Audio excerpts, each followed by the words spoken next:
Dans cette vidéo, je vais corriger l'exercice 9 du TD intégration. Donc, c'est un exercice qui étudie un type particulier de fonction défini à l'aide d'une intégrale. Donc, à l'aide d'une intégrale.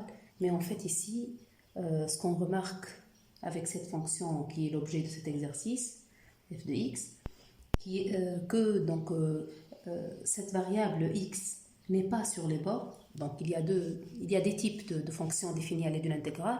Il y a les fonctions là où les bornes u de x, v de x, tel qu'est le cas de l'exercice numéro 7, et aussi un exercice du cours qui étudie le même type de fonction dans le paragraphe lien entre primitive et intégrale. Donc, mais dans ce cas, il y a ce type de fonction définie à l'aide d'une intégrale, mais là où il y a la variable à l'intérieur de l'intégrale, mais en fait, ce n'est pas la variable d'intégration. Bien sûr, la variable d'intégration ici, c'est la variable t, c'est une variable muette. On parle de la variable de la fonction. Donc, on remarque ici que la variable de la fonction, la variable x, se trouve à l'intérieur de cette intégrale. À propos de cela, donc j'ai eu en fait la question suivante. J'ai eu la question que est-ce que je peux faire quelque chose, par exemple un changement de variable, pour faire sortir cette variable, cette variable de la fonction, c'est pas la variable d'intégration, cette variable x, la faire sortir de l'intérieur de cette intégrale vers les bornes. C'est selon l'exemple. Donc, dans cet exemple, je ne vois pas un changement de variable qui ferait ça. Il y a un exemple, par exemple, donc si je donne un autre exemple, si je donne l'intégrale, par exemple, de 0 à 1 de exponentielle moins x fois t dt, et là, une telle opération serait possible si on pose u égale x fois t, et là, du sera donc x fois dt, parce que x ici est regardé comme constante, donc du sera x fois dt, et j'aurai ici, donc en changeant la variable, lorsque t égale à 0, donc u est égal à 0, lorsque t est égal à 1, u est égal à x, et puis j'aurai donc exponentielle moins u, donc le du, donc lorsque je vais remplacer le dt, c'est du sur x, bien sûr cela en supposant qu'on a un x qui est non nul, donc voilà, donc j'aurai un du sur x, donc 1 sur x, et ici du. Déjà, vous remarquez, le 1 sur x n'a pas influencé l'intégrale parce qu'il peut sortir de l'intégrale. Et là, j'aurai une fonction de la forme, la forme intégrale, mais avec la variable à la borne, donc avec la variable au bord, et puis multiplier fois la fonction 1 sur x. Donc, l'étude de cette fonction serait alors possible avec les moyens qu'on a vus dans le paragraphe lien primitive et intégrale. Par contre, dans ce cas, ce n'est pas vraiment le même contexte. C'est une fonction définie à l'aide de l'intégrale, oui c'est vrai, mais ce n'est pas le même contexte que ces fonctions qui portent la variable sur les bornes u de x, v de x. Ici c'est 0 à x dans ce petit exemple, mais généralement c'est u de x, v de x, comme on l'a fait dans l'exercice 7 ou l'exercice du cours. Là on a étudié un tel type de fonction. Donc, comment étudier cette fonction? On va aller petit à petit avec les questions. Il n'y a pas alors de théorème ou de moyen direct pour, par exemple, étudier la dérivabilité ou dériver, etc. On n'a pas de théorème qui dise ça. Par contre, pour ce cas de fonction, on sait que grâce à la continuité de la fonction à l'intérieur, on peut directement dériver et dire que la dérivée, ça sera cette fonction qui est à l'intérieur car elle est bien continue. Donc, c'est ce qu'on a vu dans le paragraphe, comme on a dit, dans le paragraphe lien primitive et intégrale. Et comme on a dit, ce n'est pas le cas de cette fonction. Ce n'est pas le cas de cette fonction. Donc, ce type en fait de fonction est dit fonction intégrale, en fait, intégrale dépendant d'un paramètre. Le paramètre ici, c'est x qui présente la variable de cette fonction. Et puis, en deuxième année, vous aurez une étude bien spécialisée pour ce type de fonction, et vous aurez alors les théorèmes adéquats pour étudier la régularité de telle fonction. Pour le moment, ce qu'on fait, c'est aller petit à petit avec les moyens qu'on connaît Voilà, et on n'a pas de théorème direct, comme on a dit, pour faire l'étude de cette fonction. Donc, je commence alors par la question numéro 1. On commence par une inégalité qui sera utile, qui sera utile par la suite. Donc, pour toute u réelle, on demande de montrer que exponentielle u moins 1 moins u est inférieur à u carré sur 2 exponentielle valeur absolue de u. Donc, dès que j'écris cette égalité, cette inégalité, ça sonne l'inégalité de Taylor. Donc, je peux directement ou bien appliquer l'inégalité de Taylor-Lagrange. Je pourrais voir, donc, est-ce que je pourrais appliquer l'inégalité de Taylor-Lagrange? Mais je vais appliquer, dans ce cadre maintenant, je vais appliquer la formule de Taylor avec reste intégral pour montrer cette inégalité. En fait, pourquoi? Parfois, on pose de telles inégalités avec la question suivante.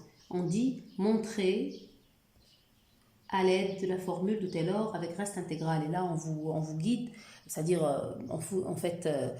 on restreint la réponse à la formule de Taylor avec reste intégral. Donc, montrer à l'aide de la formule de Taylor avec reste intégral. Mais sinon, s'il n'y a pas cette restriction, on peut directement appliquer l'inégalité de Taylor-Lagrange. Donc, à l'aide de la formule de Taylor avec reste intégral. Donc, je rappelle cette formule. Donc, j'appelle cette formule qui dit si f allant, bon, f ici, c'est pas le même f, mais ça c'est rappel. Je parle pas du même f ici. Si f allant d'un intervalle i à valeur dans R ou C, donc je désigne ici par K, R ou C, est une fonction de classe Cn plus 1, alors on a pour tout A et B appartenant à I l'égalité suivante en fait. F de B sera égale, donc la partie régulière de la formule de Taylor écrite en A, voilà, à l'ordre n, et puis plus, donc à l'ordre, le reste en fait de l'ordre n, ça sera 1 sur factoriel n, comme on a dit, ce n'est pas factoriel n plus 1, contrairement aux autres formules Taylor, fois l'intégrale de a à b, de b moins t à la puissance n, fois la dérivée n plus unième de t dt. Donc voilà, la dérivée c'est n plus unième, mais toujours, vous voyez, c'est puissance n ici, c'est pas puissance n plus 1, et ici c'est factoriel n. C'est expliqué aussi dans la vidéo précédente. Donc ça c'est la formule de Taylor avec reste intégral. Si je vais l'appliquer maintenant pour montrer une telle inégalité, donc je vais alors aller penser à l'exponentielle que je développerai à l'ordre 1 pour avoir un reste à l'ordre 2. Et là, j'essaierai alors de faire des opérations. Donc, exponentielle est de classe C infinie. Donc, je pourrais alors faire des formules Taylor de tout ordre. Donc, et on a, quel que soit U appartenant à R, la formule Taylor, si je l'applique, en considérant A égale à 0, j'aurai exponentielle U égale 1 plus U plus, et je ferai donc le reste à l'ordre, le reste de la formule à l'ordre 1. Donc à l'ordre 1, j'aurai 1 sur 1 factoriel, en fait c'est 1, fois intégrale de 0 à U, donc de U moins T, puissance N, donc c'est 1, puissance 1, fois dérivée d'ordre 2, de exponentielle, c'est toujours exponentielle de t, exponentielle t dt. Voilà. Voilà. Donc, en faisant cette différence, j'aurai exponentielle u moins 1 moins u égale valeur absolue de 0 à u moins t, exponentielle t dt, que je vais essayer de majorer par la quantité voulue par la question. Donc, en fait, ce que je vais faire, c'est inférieur à. Ici, vous aurez toujours, lorsque vous effectuez une inégalité, lorsque vous effectuez l'inégalité triangulaire, vous allez majorer par une intégrale avec borne dans le bon ordre. Donc, pour écrire dans le bon ordre, je vais écrire minimum entre 0 et u, maximum entre 0 et u, selon le signe de u, bien sûr, fois. Donc je mettrai une valeur absolue sur donc avec le u moins t, parce qu'ici on ne sait pas le signe, donc t qui varie entre minimum 0u, maximum 0u, donc je mettrai toujours une valeur absolue, fois exponentielle t, qui ne nécessite pas de valeur absolue bien sûr, dt. Donc, valeur absolue de l'intégrale est inférieure à l'intégrale de la valeur absolue. Voilà, donc j'aurai quoi en majorant exponentielle u? Bien sûr, exponentielle u, on pourrait le majorer par celui-là, par exponentielle maximum entre u et 0. Mais ça reste toujours inférieur à exponentielle valeur absolue de u. Donc voilà, donc fois intégrale de minimum 0u, maximum 0u, fois valeur absolue de u moins t, dt. Et là, c'est toujours inférieur à exponentielle valeur absolue de u, fois la même écriture. Donc ici, si je vais calculer donc, cette intégrale, il y aura deux cas. Donc il y aura deux cas. Donc je mettrai chaque cas à part. Un cas, c'est de 0 à u moins t dt, lorsque u est positif. Ça pourrait être 0 si u est égal à 0. Et un autre cas, c'est de u à 0, t moins u dt, lorsque u est négatif. Voilà. Donc voilà, pour u égale à 0, dans les deux cas c'est nul. Donc voilà, donc il y aura deux cas. Et là, c'est inférieur à quoi? Donc chaque cas, je ferai alors donc la minoration à chaque cas. Donc c'est exponentielle valeur absolue de u. Et ici, donc u est positif, j'ai u moins t, je vais faire la primitive. Donc j'aurai moins u moins t au carré sur 2. Donc le moins vient du moins ici avec t. Hein. Donc voilà, primitive c'est moins u moins t au carré sur 2 entre 0 et u. Le calcul donne quoi? En u c'est 0, en 0 c'est u carré sur 2, avec un double moins, ça fera plus. Donc ça fera u carré sur 2 exponentielle valeur absolue de u. Ça c'est lorsque u est positif. Aussi, donc lorsque u est négatif, on aura donc primitive entre u et 0 en fait. Voilà, lorsque u est négatif. Et là, donc de quoi? Il n'y aura pas de moins ici, parce que t ici ne porte pas de signe moins, c'est t moins u carré sur 2. Et bien sûr, en 0, ça fait donc moins u carré sur 2, mais c'est u carré sur 2. Et en u, ça fera 0, donc ça sera le même résultat. U carré sur 2 exponentielle valeur absolue de u. Donc voilà, donc dans les deux cas, l'inégalité est bien prouvée. Donc quel que soit u dans R, c'est l'inégalité qu'on doit bien sûr prouver.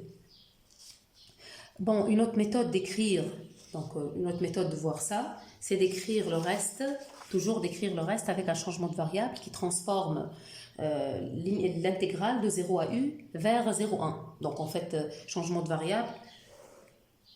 Donc, autrement, si on veut écrire cette formule de Taylor autrement, on pourra donc transformer le reste qui est de la forme de a à b, donc de a à b, b moins t puissance n, dérivée n plus unième de t dt. Je pourrais poser donc un coefficient θ qui n'est autre que t moins a sur b moins a, c'est le coefficient de paramétrisation d'un point t entre a et b. C'est a plus θ fois b moins a. Lorsqu'ici j'ai appelé t la variable entre a et b, ce t là s'écrit a plus θ fois b moins a. C'est le coefficient que je répète toujours lorsque vous désignez de a à b ici. Si vous essayez de faire ici le 0 et 1, de cette façon-là. Donc, si vous prenez n'importe quel point t ici, il y aura un rapport, t moins a sur b moins a. Ce rapport-là, donc, si vous le voyez, ce rapport-là sera le même, par la règle de Thalès, sera le même que ce θ ici, parce que pour θ ici, c'est θ moins 0, c'est-à-dire θ sur 1. Donc, finalement, c'est θ.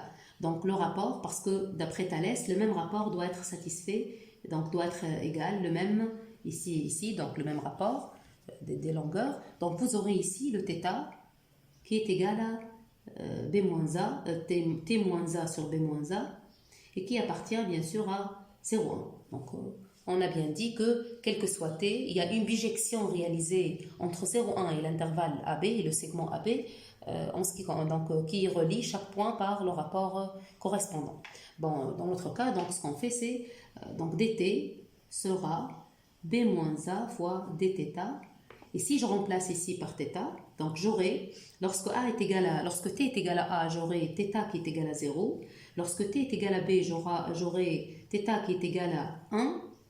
Et puis j'aurai ici, je vais écrire, j'aurai b moins, et je vais écrire t en fonction de θ, moins a moins θ fois b moins a puissance n, voilà, fois dérivée n plus unième de f, a plus θ fois b moins a. J'ai écrit t en fonction de θ. J'écris ici t en fonction de θ. Dθ bien sûr sans oublier le b moins a. Donc je mets le b moins a ici par exemple. Je pourrais le faire sortir alors. C'est venu en remplaçant le dt. Donc, voilà. Donc ça c'est égal. Donc notre reste de la formule.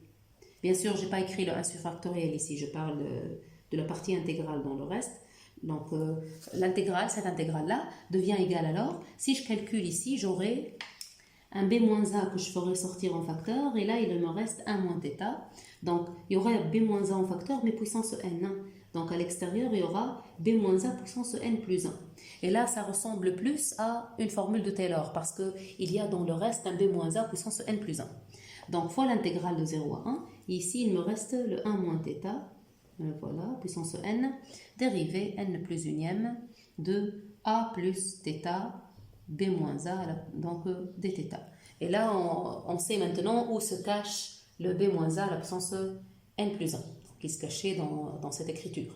Dans cette écriture, donc avec le dt, il se cachait le b moins a puissance n plus 1. Donc, il sort en facteur une fois on remplace cela. Donc, on peut alors prendre cette écriture au lieu de celle-là pour la formule de Taylor. Bon, dans le cas suivant, comment ça pourra m'être utile ou ça pourra me servir? Donc, en écrivant la formule ici de Taylor, je pourrais écrire intégrale entre 0 et 1. Donc, j'écrirai ça. Donc, j'écrirai exponentielle u, ça sera 1 plus u plus, donc 1 sur factoriel 1, c'est 1, mais j'écrirai, ça sera u carré, et là directement j'écrirai u carré, l'intégrale de 0 à 1, de quoi? De 1 moins θ puissance 1 ici, fois exponentielle. Exponentielle quoi? Je dois avoir exponentielle, donc dérivée n plus unième de a plus θ b moins a, donc finalement θu. Ici le b c'est égal à u et le a est égal à 0. dθ. Donc j'aurai cette forme donc de reste. Et là, une fois je vais majorer, j'aurai exponentielle u moins 1 moins u est inférieur donc est égal finalement, avant d'être inférieur, est égal à u carré, valeur absolue de 0 à 1, le u carré, j'ai pas mis une valeur absolue, de 1 moins θ exponentielle θu dθ. Et là, je domine par u carré, je majore par u carré, et la inégalité triangulaire, j'ai pas besoin de mettre une valeur absolue sur le 1 moins θ parce que θ entre 0 et 1 est supérieur, et j'ai pas besoin d'une valeur absolue sur le exponentiel. Donc finalement c'est égal, hein. C'est pas en appliquant l'inégalité triangulaire, je me rends compte que tout est positif, donc j'ai rien donc ici changé. Et puis je vais faire alors la majoration, juste dire exponentielle θu est inférieur à exponentielle valeur absolue de u, car θ entre 0 et 1 et u dans R on ne sait pas négatif ou positif, dans tous les cas θu est inférieur à valeur absolue θu qui lui est inférieur à valeur absolue de u, parce que θ entre 0 et 1. Donc finalement toujours c'est inférieur à exponentielle valeur absolue de u. Et là j'aurai quoi? J'aurai que ma dernière intégrale ici est inférieure à u carré, intégrale de 0 à 1, de 1 moins θ dθ fois exponentielle valeur absolue de u. Je majore avec exponentielle valeur absolue de u. Et ça y est, ici, je fais la même histoire de primitive, mais je ne vais pas séparer deux cas. Donc, ce que je gagne ici, c'est le fait de ne pas séparer deux cas. Donc, ici, j'aurai 1 moins θ au carré sur 2. entre 0 et 1. Et là, je remplacerai en 1, ça fera 0, en 0, ça fera 1 demi, et avec un double signe moins, ça fera plus. Donc, ça donnera u carré sur 2 exponentielle valeur absolue 2. Donc, voilà. Donc, ici, je vois que en écrivant le reste de la sorte de la deuxième façon, j'ai évité un peu le fait de séparer des cas et de lorsque je fais l'inégalité triangulaire, je vais dire que je devrais avoir qui est le plus grand, 0 ou u, c'est 0 ou c'est u. Donc en fait, si j'écris comme ça, donc j'évite ce genre de contraintes. C'est pas de grandes contraintes, je peux séparer les cas.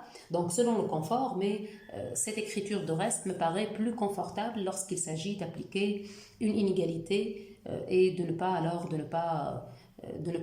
se poser la question qui est plus grand cette borne ou cette borne-là. Donc voilà. Ça c'est pour la première inégalité. Comme j'ai dit, si on ne met pas de restriction, on pourrait même la faire avec la formule de Taylor-Lagrange, c'est-à-dire pas de problème pour cette inégalité. Donc, deuxièmement,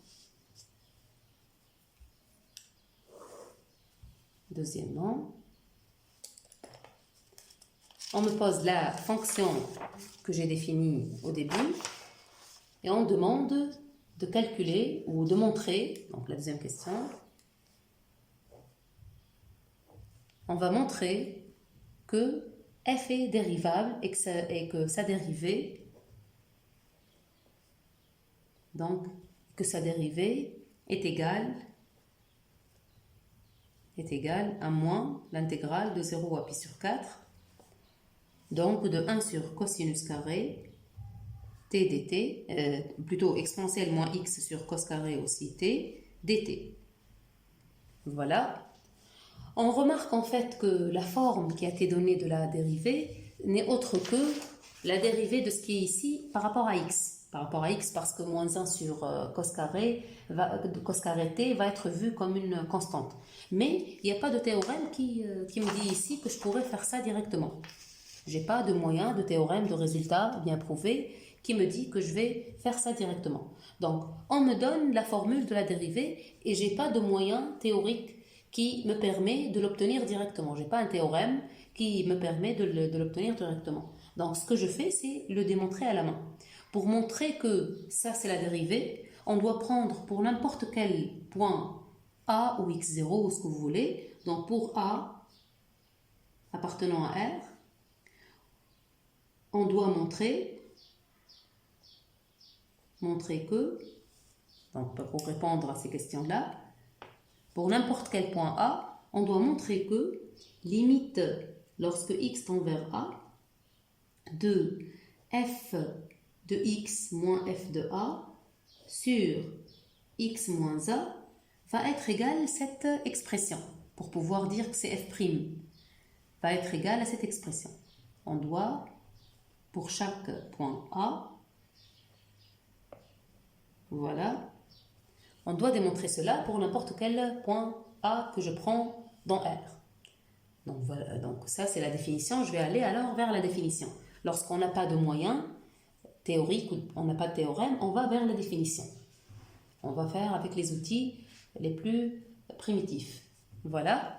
Donc, ce que je dois faire alors, parce qu'ici il s'agit d'intégrale, donc une intégrale qui tend vers une autre intégrale, c'est pas vraiment très bien à démontrer. Ce que je fais, c'est la différence qui tend vers 0. Généralement, lorsqu'il y a une limite à obtenir à l'aide d'intégrale, le moyen le plus efficace, c'est de faire la différence.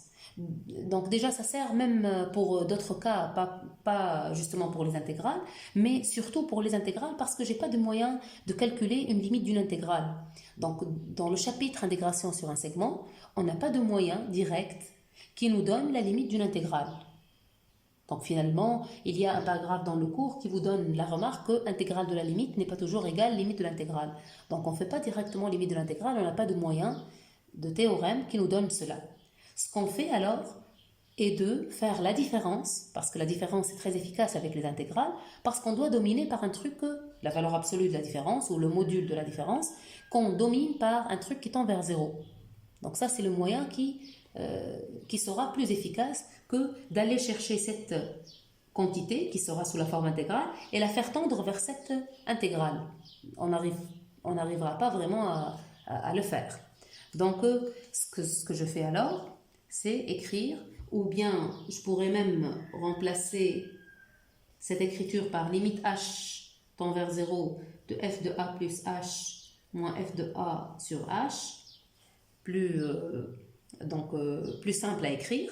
Et je vais écrire valeur absolue f de a plus h moins f de a sur h moins, donc la supposée être la dérivée, donc moins ça fera plus ici, parce qu'il y a moins. Donc 0 pi sur 4, 1 sur cos carré t exponentielle moins a sur cos carré t dt. Et je vais essayer de majorer tout ça par un truc qui tend vers 0. Pour dire, voilà, bien sûr, lorsque h tend vers 0, pour dire, voilà, ça c'est la dérivée, c'est par la définition de la dérivée. Donc, je vais écrire ça, c'est égal à quoi? C'est égal, donc ça c'est différence entre les deux intégrales, 0 à pi sur 4. Donc, je pourrais les écrire les deux sous la même intégrale, parce que les deux ont les mêmes bornes, 0 à pi sur 4. Alors, pour la première intégrale, exponentielle moins a fois exponentielle moins h sur cos carré t, exponentielle moins a sur cos carré, exponentielle moins h sur cos carré. Pour la deuxième, c'est exponentielle moins a sur cos carré t, donc dt, sur h, tout ça sur h, plus l'intégrale. Donc, je pourrais mettre directement au même dénominateur en multipliant par h. Et voilà, de 0 à pi sur 4. Et puis, je vais unifier les intégrales. On sait bien que lorsqu'on veut faire la limite d'une intégrale, généralement, on veut petit à petit unifier toute l'écriture sous la même intégrale pour aller après passer par inégalité triangulaire, inégalité de la moyenne, jusqu'à arriver à ce qui donne donc finalement le truc qui dominera cette intégrale et qui donnera la limite nulle. Donc voilà, donc ici j'ai une intégrale et le but c'est de mettre toujours sous la même intégrale. Mais ici c'est les mêmes bornes, donc heureusement je pourrais directement les mettre sous la même intégrale sans avoir de problème.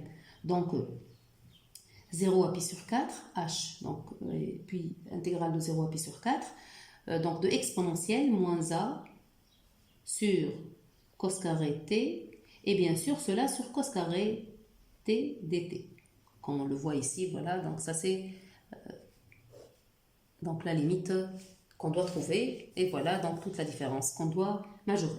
Donc là je vais mettre tout le monde sous la même intégrale, donc tout le monde sur h, et puis j'aurai 0 pi sur 4.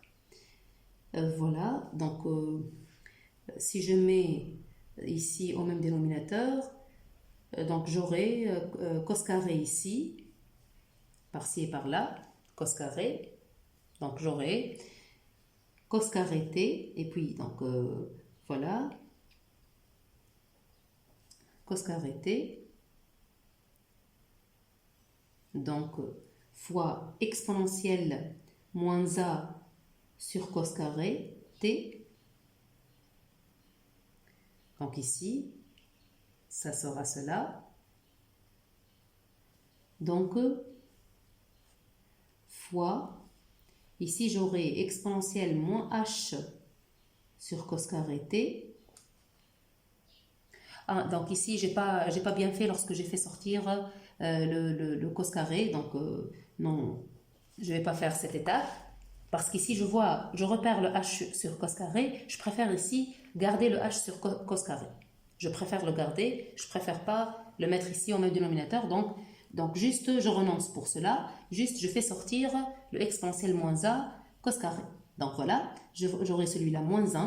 Donc je fais sortir celui-là, moins 1, plus, en essayant de mettre le tout sous la même intégrale, il y a le exponentiel moins a sur cos carré que je vais sortir, et il me reste h sur cos carré t. C'est pour cela que j'ai renoncé ici à le faire sortir, parce que je repère bien la forme de la première inégalité.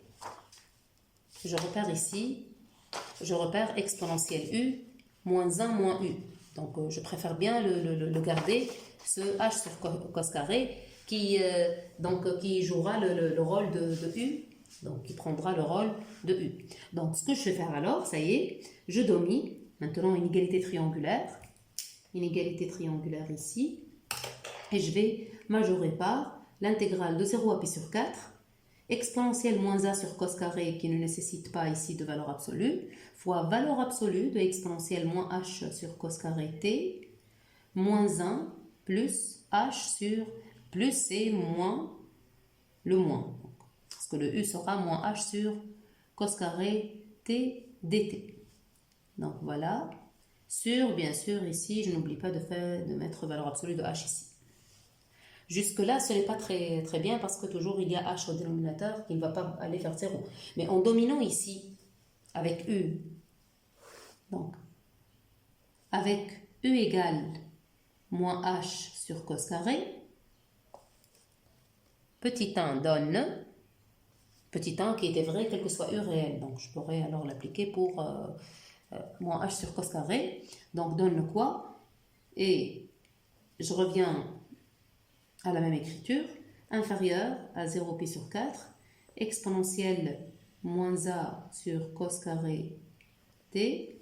Donc, cela, je le mets entre parenthèses pour dire que je n'ai pas coupé le calcul qui existe ici. Donc, voilà.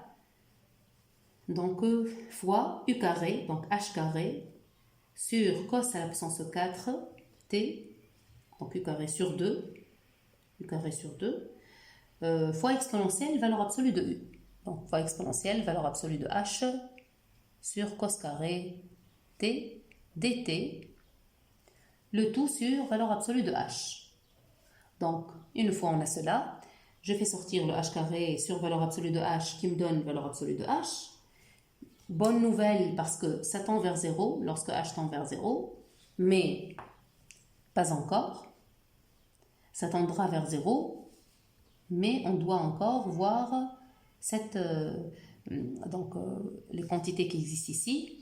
Je pourrais ici majorer cette quantité par donc le a. Bon, on n'a pas fixé le signe de a, donc je pourrais le laisser comme ça. Mais sinon, je pourrais donc chercher à la majorer si on veut, ou de la garder. L'essentiel que je dois avoir ici un truc indépendant de h. C'est ça l'essentiel. Donc, même le a ne me dérange pas. Ici, je ne pourrais pas en fait majorer parce que je ne sais pas, je ne connais pas le signe de a. A peut être négatif, donc ce truc-là restera sous cette forme-là. Mais sinon, ce truc-là ne me pose pas de problème. Ce qui me pose un petit problème jusque-là, c'est exponentielle valeur absolue de h sur cos carré à l'intérieur de l'intégrale, parce que ça donnera une valeur qui dépend de h pour cette intégrale. Truc que j'aime pas, parce que si je décide de faire passer la limite à l'étape suivante, je ne sais pas, donc cette quantité-là qui dépend de h ira vers quoi à la limite. Donc j'ai besoin de encore majorer, encore dominer par un truc indépendant de h. Voilà, mais j'oublie pas que h pourrait le prendre voisin de 0.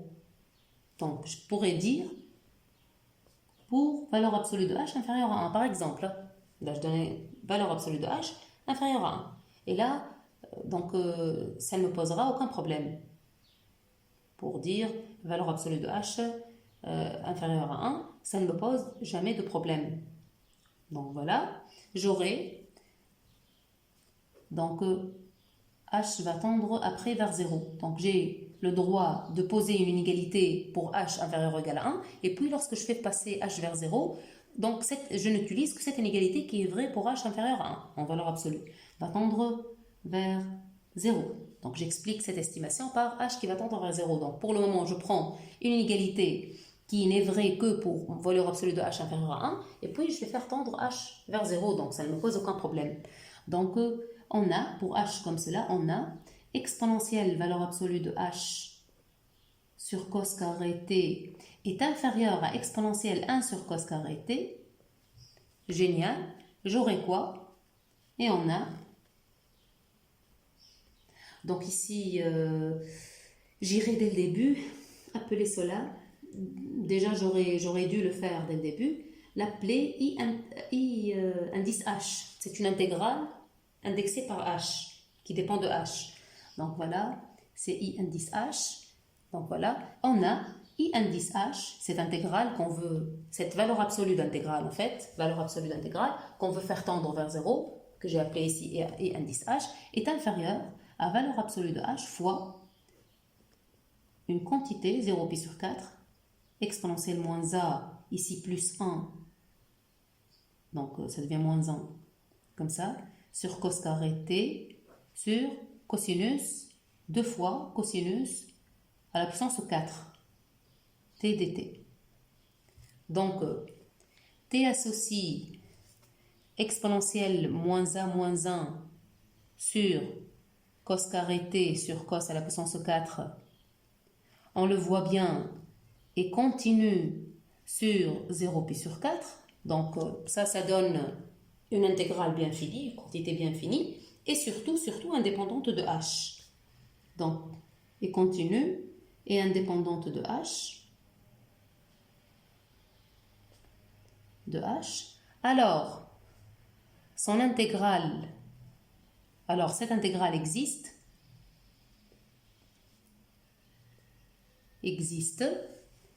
cette intégrale existe et sera aussi, donc cette intégrale existe et sera aussi indépendante de h. Et sera indépendante de h. C'est ce qu'on voulait. Ça y est. D'où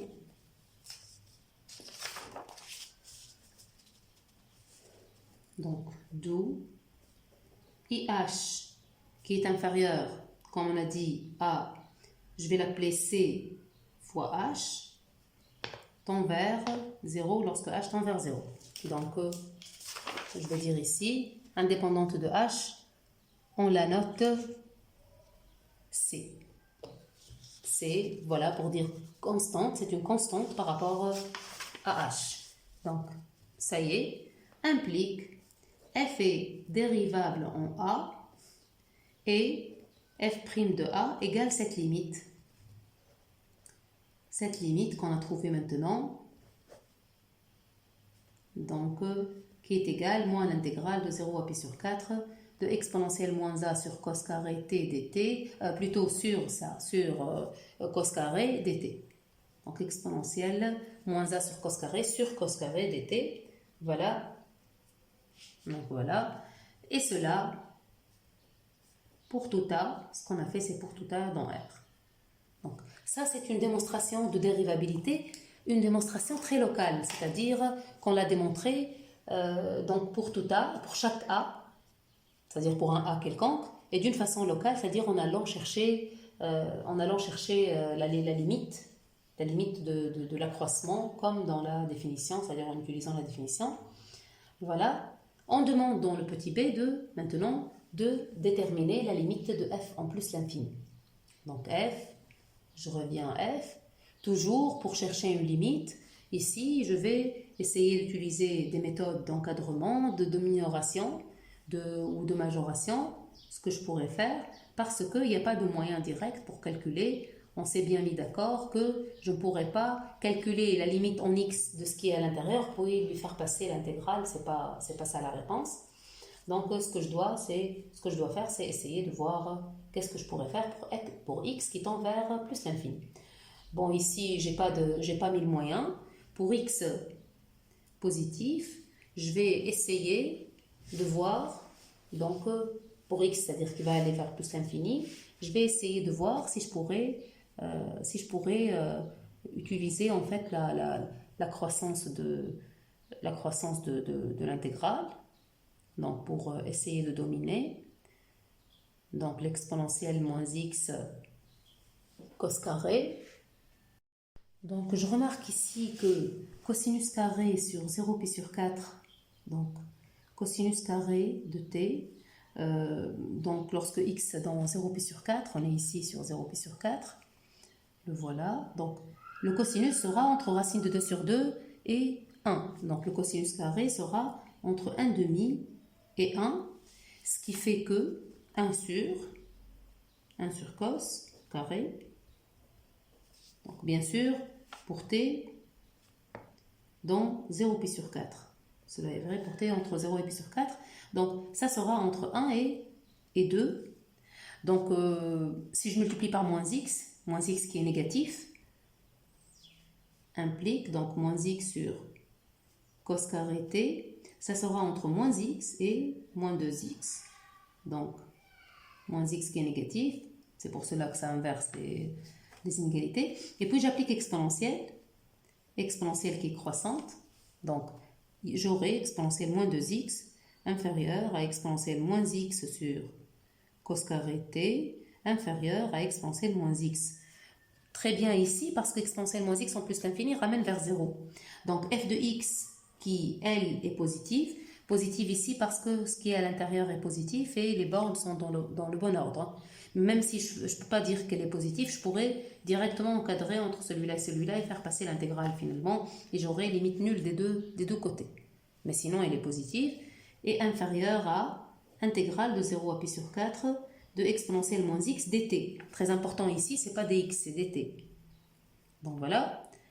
Bon, même si c'était un dx, l'exponentielle moins x en primitivant, mais en faisant la primitive, on aura 0 et pi sur 4. Donc c'est pas un x avec lequel on intègre.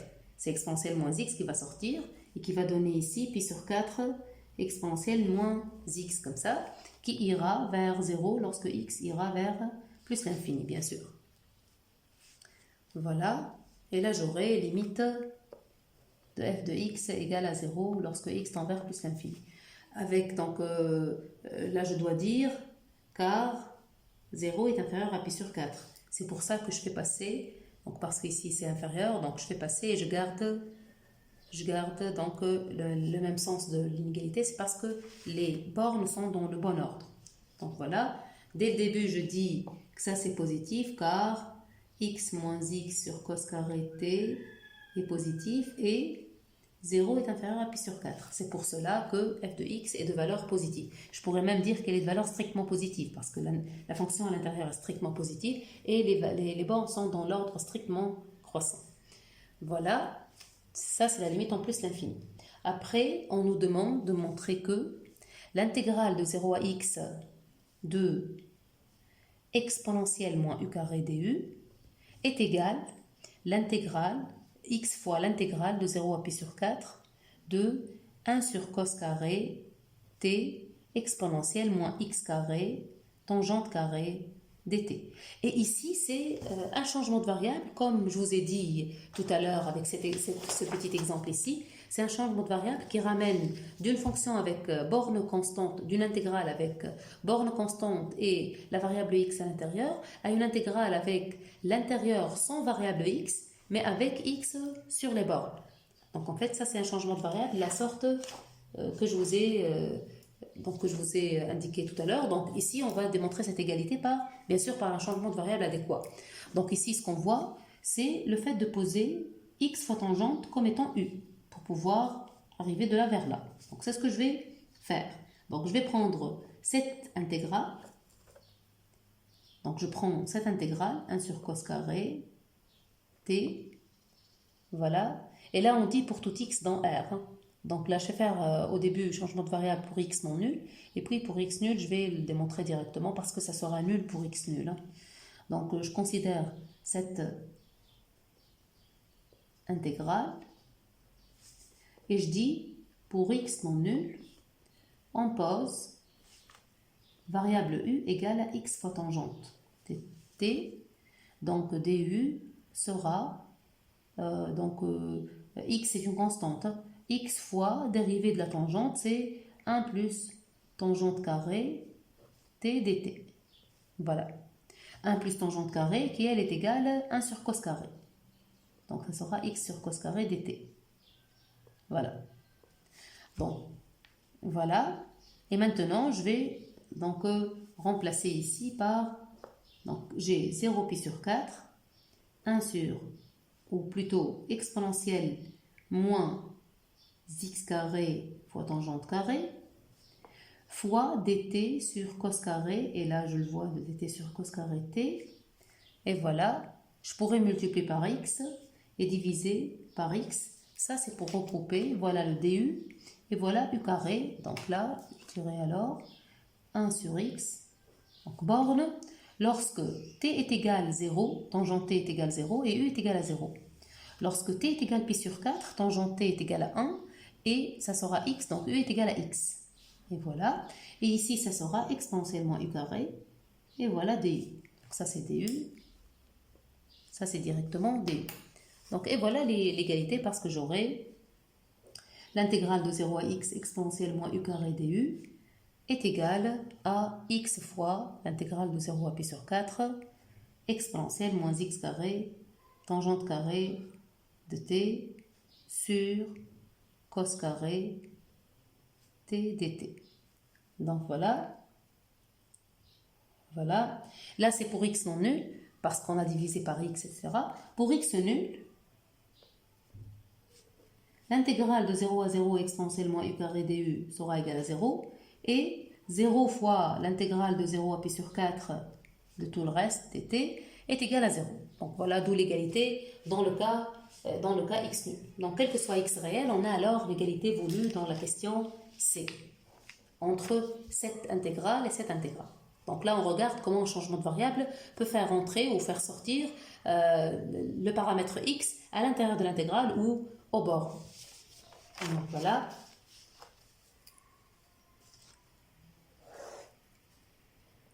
Question suivante. On pose plutôt g de x qui est égal f de x carré, puis on demande de montrer que sa dérivée c'est moins 2 exponentielle moins x carré fois l'intégrale de 0 à x exponentielle moins u carré du.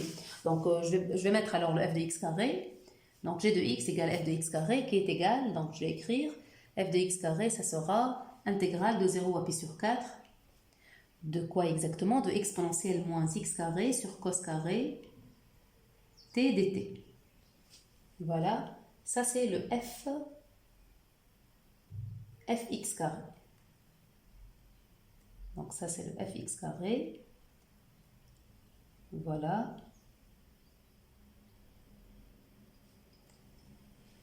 Donc, en fait, c'est égal à... Et g de x plutôt. Donc ça c'est le g de x. Et si je dérive, donc je sais, on a que x associe x carré est dérivable sur r. Et f, on a montré qu'il est dérivable sur r. Donc g est dérivable sur r, dérivabilité d'une composée. Et g' de x, et là je vais dériver tout simplement avec la forme de la dérivée de f1. Donc c'est 2 fois x fois f' de x carré. Donc ça c'est dérivé de la composée. Et puis maintenant je vais remplacer par le f' de x carré. Donc je vais remplacer dans la formule de f' de x. Donc c'est 2 fois x fois moins l'intégrale de 0 à pi sur 4, 1 sur cos carré t, fois exponentielle moins x carré sur cos carré t dt. Et là, je l'écris, c'est 2 fois, ou moins 2, intégrale de 0 à pi sur 4, ou x moins 2x, 1 sur cos carré t, exponentielle moins x carré, tangente carré, bien sûr, parce que je sais que tangente carré, c'est tangente carré moins, donc 1 sur cos carré, c'est tangente carré plus 1. Voilà, tangente carré plus 1, comme ça, plus 1, dt. C'est tangente carré plus 1. Donc voilà, c'est égal à moins 2x, et là il y a exponentielle moins x carré qui sort en facteur, et ici il me reste 0 à pi sur 4, 1 sur cos carré t, exponentielle moins x carré, tangente carré t dt. Voilà, et là ça me donne directement donc la forme de l'intégrale précédente de la question C.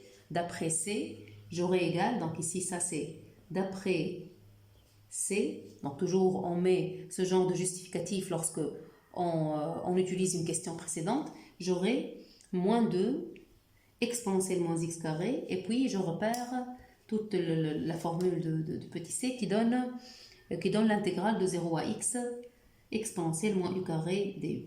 Et voilà donc la forme demandée de la dérivée de g.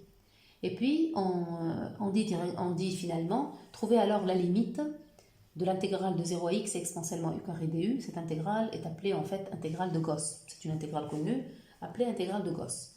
Donc on demande de trouver cette limite. Donc ce qu'on va faire, c'est essayer de voir une relation entre g donc G et F, et puis d'essayer d'aller donc chercher cette limite. Donc en essayant ici de voir la relation entre la limite donc écrite ici, sa relation avec G et F.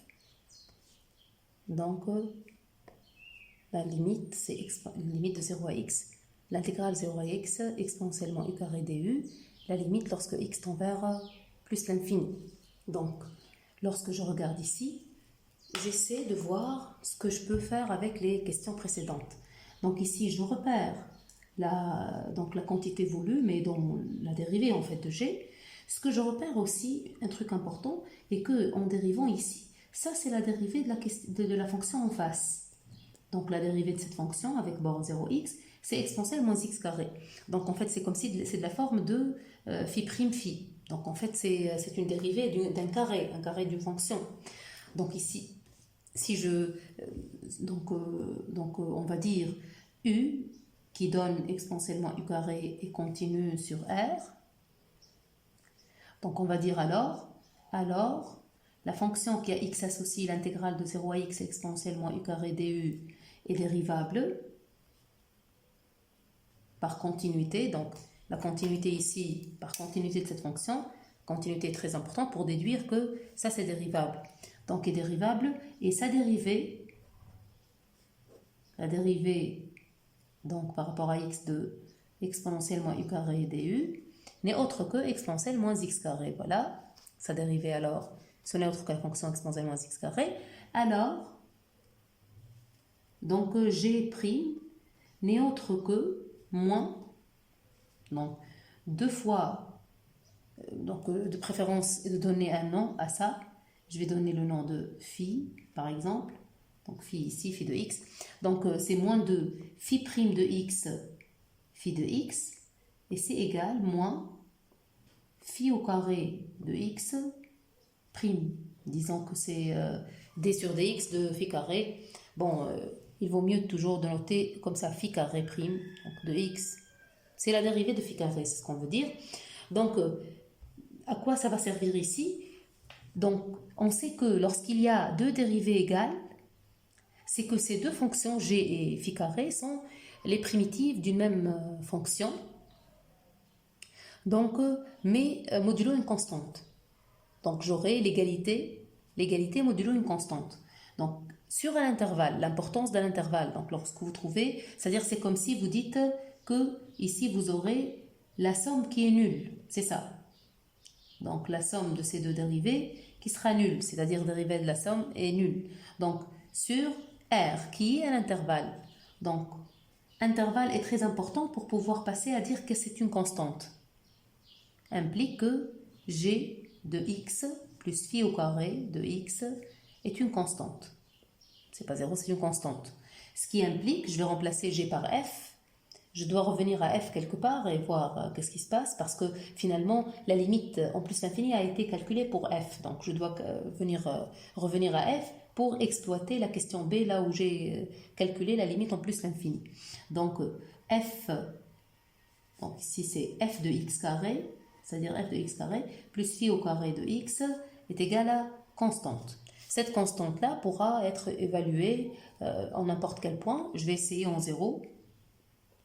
En 0, phi au carré de 0 est égal à 0 et f de 0 égale, je vais calculer, je vais aller vers la formule de f, c'est l'intégrale de 0 à pi sur 4. Phi carré 0 est égal à 0 parce que tout simplement phi c'est de 0 à x. Donc si vous mettez x égale à 0, dire immédiatement c'est égal à 0. Avec f, c'est intégrale de 0 à pi sur 4. À l'intérieur, avec x égale à 0, j'aurai exponentielle 0 dt, c'est-à-dire 1. J'aurai intégrale de 1, ça sera pi sur 4. Lorsque j'intègre 1 entre 0 et pi sur 4. Donc voilà, je trouve maintenant que la constante est égale pi sur 4. Finalement, en évaluant en 0, ça sera pi sur 4 plus 0, donc pi sur 4. Voilà, j'écris alors, j'aurai, implique, phi au carré de x est égal pi sur 4 moins f de x carré.